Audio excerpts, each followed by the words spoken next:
My husband's family made a memory jar for our kids to fill with notes. But every note from my MIL started with, "When you were at grandma's and mommy wasn't there to ruin it." My husband said, "It's harmless, they're just stories." So I replaced the jar with one of my own, filled with printed screenshots of her texts about how I was too emotional to raise a child. When my son read one out loud at dinner, the room went silent.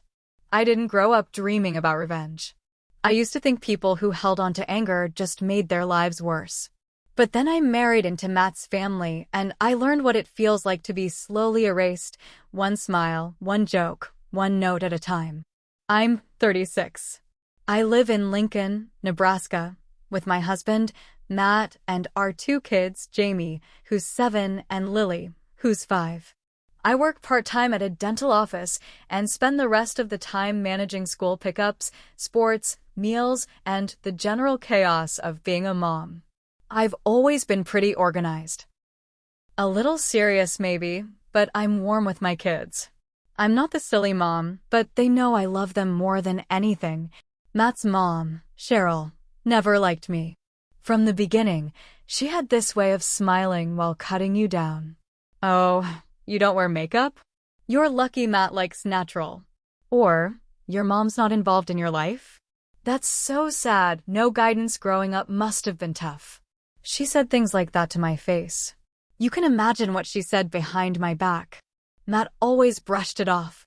That's just how she is. I must have heard that line 200 times in the first year of our marriage. When I got pregnant with Jamie, things got worse. Cheryl suddenly needed to be involved in everything. She came to every OB appointment without asking. She bought a crib before we even picked one out. She referred to the baby as my boy. When I told her I wanted only Matt in the delivery room, she showed up anyway. I was in labor and the nurse had to tell her she wasn't allowed in. She cried outside the room loud enough that I could hear her over my contractions. Still, I thought maybe once the baby came, she'd calm down. She didn't. She'd show up unannounced, criticize everything I did, say things like, "Oh, you don't swaddle tight enough. Let grandma do it." She even complained once that Jamie didn't smile at her as much as he smiled at me and said, "He probably senses the tension. Try not to project stress." Matt never said a word. Not once. I told myself to keep the peace. For the kids. When Lily was born, Cheryl got worse. And then, when Lily turned 3, she brought over a glass jar.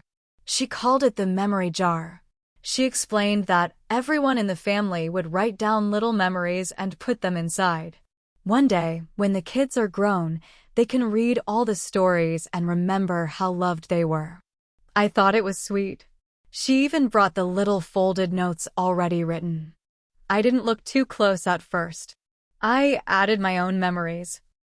Simple ones, like the day Jamie tried to ride his bike without training wheels, or the time Lily dressed like a superhero for a week straight. Then one day, Jamie asked me, "Mom, why don't you come to Grandma's more? She says it's better when you're not there." I felt like someone punched me. "What do you mean, buddy?" He ran over to the jar, opened it, and pulled out a note. It said, "When you were at Grandma's and Mommy wasn't there to ruin it, we made cookies and watched cartoons all night." I read it 3 times. I pulled out another. Same opening line. "When you were at Grandma's and Mommy wasn't there to ruin it, we stayed up past bedtime and had a fort." Another one. "When you were at Grandma's and Mommy wasn't there to ruin it, you got to wear your costume to the grocery store." I was shaking. There were dozens of them. Always the same phrase, "When Mommy wasn't there to ruin it." She was planting the idea that I was the problem. That life was better when I wasn't around. I showed Matt. His face twisted a little, but then he shrugged. "They're just stories. She's trying to make it fun for the kids." I said, "She's rewriting their lives to make me the villain." He said, "You're overreacting." I didn't yell. I didn't cry. But something changed that night. I waited until the house was quiet. Then I gathered every note Cheryl had written and put them in a freezer bag. I hid them in the back of my closet. I didn't want to destroy them. I wanted proof. Then I sat down at my laptop. For years, Cheryl had texted Matt horrible things about me. Things he never told me until much later. But one night, after a fight between the two of us, he showed me some of them, trying to prove he'd been stuck in the middle. I remembered them word for word. I opened his old phone, he never wiped it, and found them.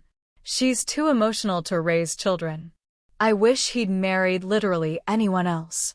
She's so cold. She'll make those kids as distant as she is. And the worst one after I lost a pregnancy at 10 weeks. Maybe it's for the best. She can't handle one, let alone two. I printed them. I formatted them to look like the same size notes as the memory jar ones. I cut and folded each one. I filled a new jar. Then I waited. We had Sunday dinner 2 weeks later. Cheryl was at the house early, rearranging the table like it was hers. Matt was grilling. Jamie and Lily were coloring in the living room. Jamie found the jar on the shelf. He ran in, laughing. "Can I read one, Mommy?" Cheryl clapped her hands. "Of course, sweetheart." He pulled one out and read it out loud. Anna is too emotional to raise children. If Matt had married literally anyone else, maybe our family would feel normal again. You could hear a pin drop. Cheryl froze, hand halfway to her wine glass. Matt looked like he'd been punched. Lily said, "What does that mean?" I stood up. "It means Grandma has a lot of memories too. She just doesn't like when other people read them." Matt whispered, "Where did you get that?" I looked him dead in the eyes. "She wrote it. Ask her." Cheryl stood, flustered. "That was private. That was a private message." I said, "You didn't mind being private when you wrote Mommy wasn't there to ruin it 50 times. You didn't care when you filled their heads with poison." Matt was silent. Lily asked, "Did Grandma say that for real?" I nodded. "Yes, baby." She did. Matt finally spoke. "Is this true, Mom?" She stammered, then said, "Well, you know I never liked her, Matt. I've always said that. But I did it for you. I didn't want." He cut her off. "I think you should leave." She opened her mouth like she was about to fight it, then closed it. She grabbed her purse and walked out. The door shut. The silence stayed. Matt said nothing. Not for a long time. And even when he finally spoke, it wasn't enough. Matt didn't talk to me for the rest of that night. He sat in the living room after the kids went to bed, just staring at the blank TV screen with the jar in his lap, the one full of his mother's words. He didn't touch the remote. Didn't move. Just sat there like someone had shut off the power inside him. I cleaned up the kitchen alone. Washed the plates. Scrubbed the sink harder than it needed. I kept waiting for him to come in and say something, anything. He didn't. The next morning, I woke up to find the original memory jar, the one with Cheryl's "Mommy wasn't there to ruin it" notes, gone from the closet. And his mom's jar? Shattered in the outside trash bin. Glass and paper mixed with coffee grounds. He didn't throw mine away. He just destroyed his mom's. When I asked him about it, he said, "I couldn't stand looking at it." That was all. No apology. No explanation. Just silence. A few days passed. Then came the text from Cheryl. She sent Matt a message that said, "You let her humiliate me in front of my grandchildren. I will not be disrespected in my own family. You can visit me, but I won't set foot in that house again while she's in it." He showed me the text and said, "I don't know what to do." I laughed. "Really? After everything she's done, you're still trying to please her?" He got defensive. "She's my mom. I didn't ask her to say those things." "But you let her," I snapped. "You let her poison our kids. And you told me it was harmless." He stormed out of the room. We didn't speak the rest of the day. Later that night, he slept on the couch. I didn't ask him to. He just did. The next morning, he told the kids, "Grandma won't be visiting for a while." Jamie looked confused. "Is it because she's mad at Mommy?" Matt didn't answer. He just rubbed his forehead and said, "Let's go get breakfast." But it didn't stop there. A few weeks later, Matt's sister, Dana, called me. She said, "Look, I know you and Mom have had your issues, but did you really have to air it all in front of the kids?" That was low. I asked her if she'd ever read the notes Cheryl wrote. She said no. She didn't need to. Mom was just being playful. I read her one. "When you were at Grandma's and Mommy wasn't there to ruin it, we got to eat dinner like a real family." She went quiet, then said, "Still, kids don't need to hear adult stuff. That was for you and Matt to handle." I almost threw my phone. I said they were hearing adult stuff every damn time they read those notes. Dana didn't call again after that. But the whispers started. Matt's cousin uninvited us from her daughter's birthday party. A friend of Cheryl's, who I barely knew, commented on my Facebook photo of Lily with a passive-aggressive, "Glad to see she's still smiling after all the drama." Matt didn't defend me. He said it'll die down. But it didn't. A few weeks later, Jamie came home from school with a drawing. He made a picture of Grandma's house. It had a big red X over it. I asked him what it meant. He said, "Grandma said she's not allowed to see us because of you. She said you hate her." I sat down. My legs actually gave out. I said, "Grandma's upset, but it's not because I hate her. It's because she said some very mean things and we're not okay with that." He looked at me for a long time, then said, "She said you just want to be the only one we love." That night, I packed the kids' bags and went to stay at my sister's house. Matt didn't try to stop me. He didn't even text. I was gone 4 days before he showed up at my sister's doorstep. He looked like hell. Eyes red, voice shaking. "I didn't know she told them that," he said. I didn't speak. I just let him talk. "She told Jamie I'd take him to her house behind your back. That it'd be our secret." He thought it was a game. That's when I realized. This wasn't just about notes anymore. This was about control. Cheryl had been trying to win our kids over by turning them against me, slowly, one moment at a time. And Matt had let her. Whether out of guilt or fear or habit, he stood by and watched it happen. "I'll talk to her," he said. But I was already shaking my head. "No, it's too late for that." Matt didn't take no for an answer. The next day, he showed up at Cheryl's house. I wasn't there. I didn't need to be. But I heard about it from Dana, who couldn't wait to call me afterward and say, "Well, your little stunt blew up the family." According to her, Cheryl was in the middle of setting out tea cookies when Matt walked in and told her that from now on, she'd only see the kids under one condition: she apologized to me, in person, and meant it. She laughed at him. Flat out laughed. Then she said, "You're letting her castrate you. You used to have a spine." Matt told her if she said one more word like that, she'd never see her grandkids again. She responded, "Maybe it's better that way. I can't watch them turn into her." Matt left. And he didn't talk to her for a while. Not a day. Not a week. 2 full months. It was the longest stretch he'd ever gone without speaking to her. But that's not the twist. Here's the twist. One day in early March, I get a message request on Facebook from a name I don't recognize. A woman named Marlene P. She writes, "Hi Anna. You don't know me, but I used to work with Cheryl at the church years ago. I thought you should know she's been saying some really ugly things about you at her new Bible study. One of the ladies in our old group got so uncomfortable, she stopped going." She attached screenshots. Messages between Marlene and another woman, Diane, who confirmed Cheryl had been sharing prayer requests about me.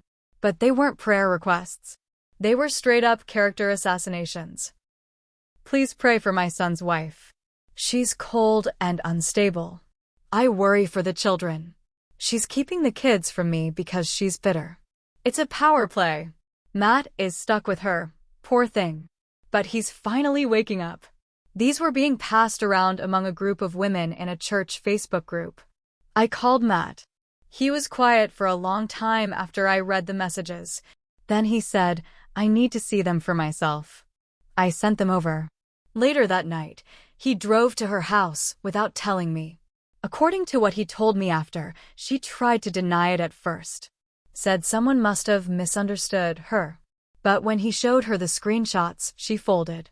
I only said those things because I was hurt, she told him. He told her, you were hurt because someone finally told you no. She said, you're turning your back on your own mother. He said, no.